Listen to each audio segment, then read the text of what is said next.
I see, from a hole in the window, the galaxy.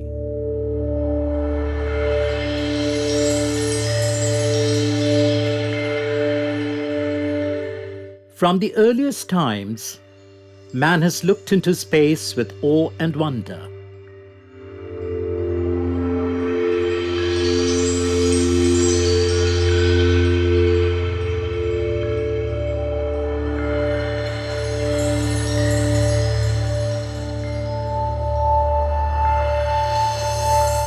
In ancient manuscripts, there are pictures of the earth as a tent.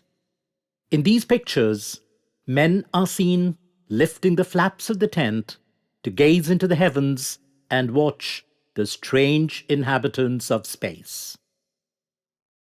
The sun was naturally at the center of man's consciousness of space. Several solar motifs have been unearthed in archaeological sites. Earth, water, and sun were the three basic sources of sustenance for man, and also a unified anchoring force. Idealistic philosophy believed that man was born of the sun and nature has evolved in three layers: heavenly, cosmic, and natural.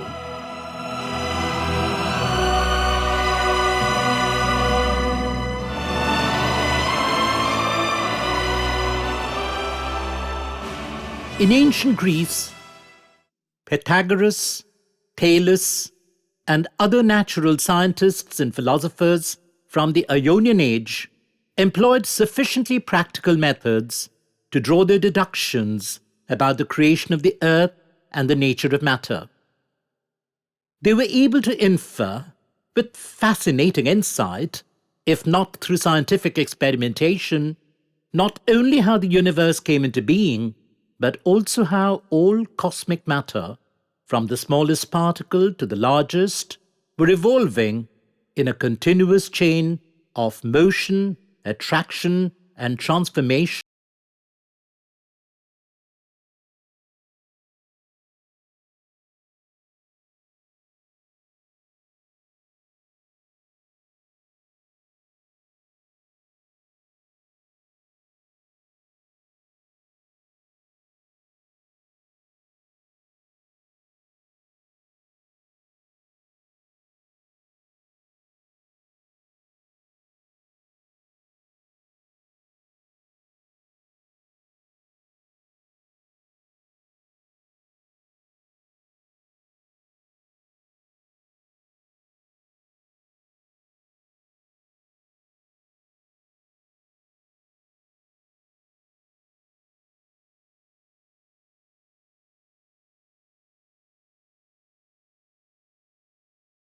Constant and eternal existence of the cosmos.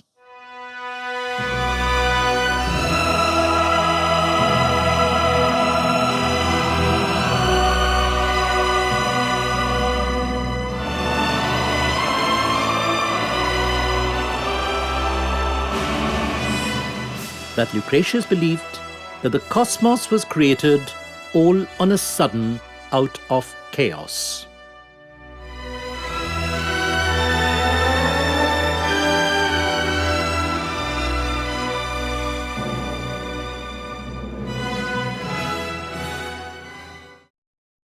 For Christianity, however, the cosmos was a planned creation of God Almighty.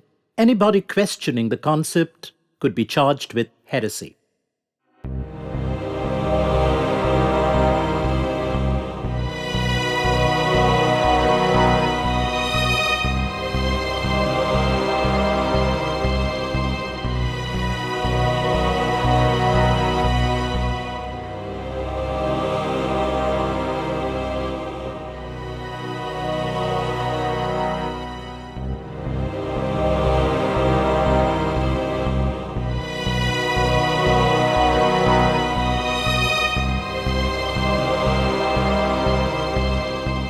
Euclid and Archimedes in the Hellenic Age in Greece were the first to give a complete form to mathematics, mechanics, and astronomy.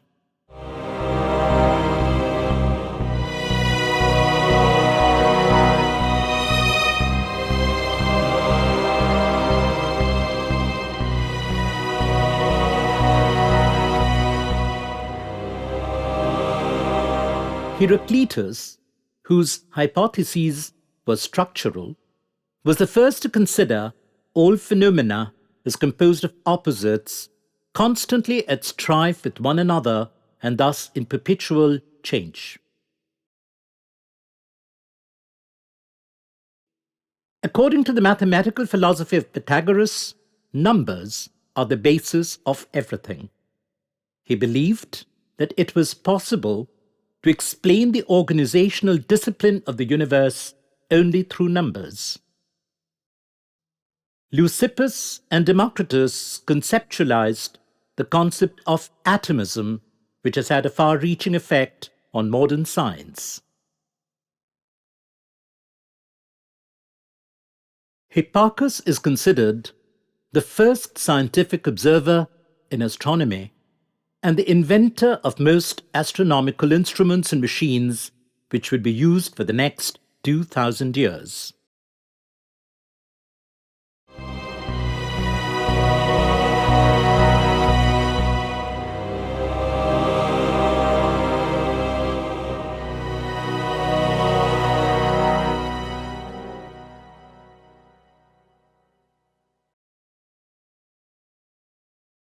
After Hipparchus, it was Ptolemy's calculations about the position and movement of the sun, the moon, and the planets that can be considered quite accurate even by modern standards. Aristarchus discovered that the sun was stationary just like the stars, and because they do not move, it seems they are far away. He also declared that the earth revolves round the sun. Hence, he may well be considered to be the most original of the ancient scientific minds.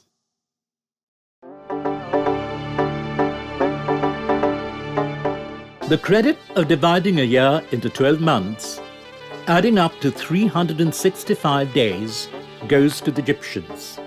A year, or the waxing and waning of the moon in Egyptian graphics, found on papyrus scrolls and carved on the coffins of pharaohs, are fairly widely known.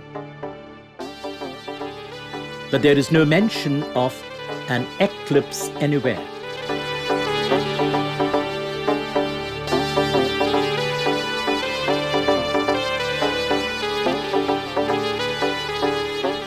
It seems that the zodiac signs were also unknown to them.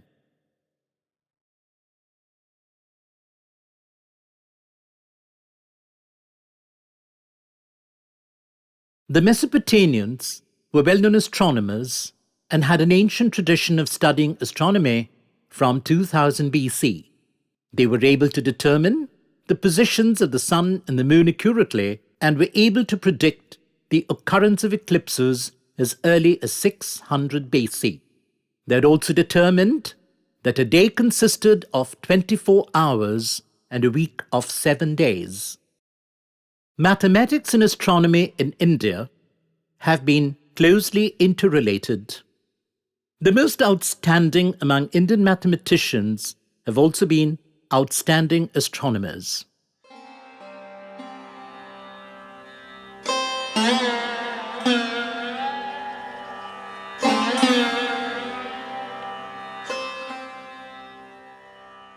Aryabhatta was perhaps the first scientist to have inferred that the earth revolves around the sun and the moon revolves around the earth. Bhaskaracharya, the mathematician, came much later. His treatise on astronomy and mathematics, the Siddhanta Shiromani, is divided into 4 chapters. The 4th chapter, Goladhyaya, contains his theory of gravitation, the longitude of the moon, and the spheroid structure of the earth. Human civilization is indebted to the Mayan calendar in many ways. An extremely intelligent and acutely observant people, the Mayans have left for posterity an enormously detailed almanac and several books with inscriptions and graphics. They were also able to observe and calculate with amazing accuracy the location of a few celestial bodies. According to the calculations, an average lunar month was made up of 29.53086 days, A lunar month is now calculated at 29.53059 days. They could also accurately predict the probable dates for a solar eclipse. The planet Venus played a crucial part in Mayan mythology.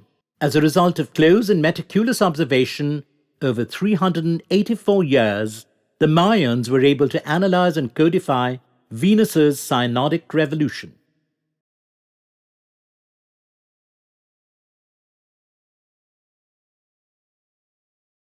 The Arabs were especially talented in astronomy and enriched the subject by their significant findings. They considered astronomy the most exalted of all sciences because of its religious associations.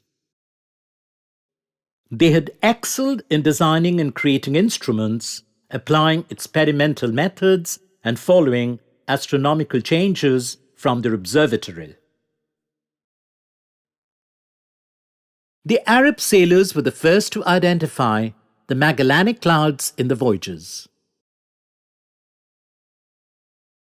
Many scientists of the ancient and medieval age were also philosophers.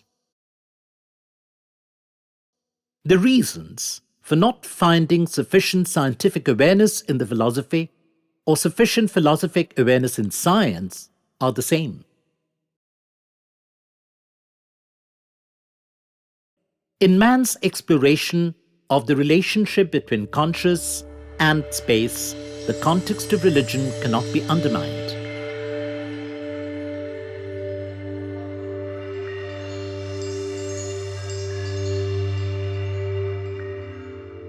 Bitushok Bhattacharya had once said, "The astrologer's year becomes the astronomer's calculation of a light year." The relationship between cosmos and consciousness therefore takes on a new dimension here, as it also connects in some ways to the question of God, a question that is central to the concepts of theism and atheism. Theism makes a connection between God and the universe, and between the soul and the psyche.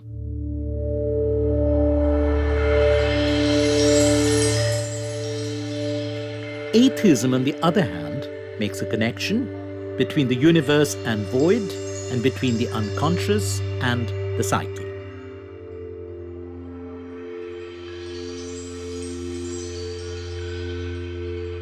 Before the 17th century, the soul and the mind were thought to be inextricable.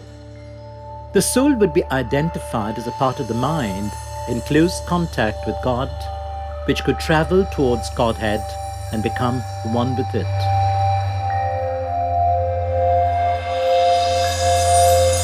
Thus, heaven became the true home of the soul, where the terrestrial spirit and the eternal spirit could merge into each other.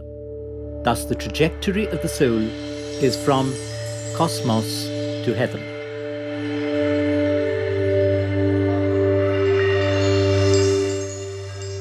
Modern psychology and science may not acknowledge the presence of the soul in the psyche, but it cannot completely deny the psyche as a manifestation of the collective consciousness. Karl Popper has said, "The greatest riddle of cosmology may well be that the universe is, in a sense, creative." Rabindranath Tagore would describe it as that fragile bridge of consciousness between the known and the unknown. In creation lie the early stirrings of life and its evolution.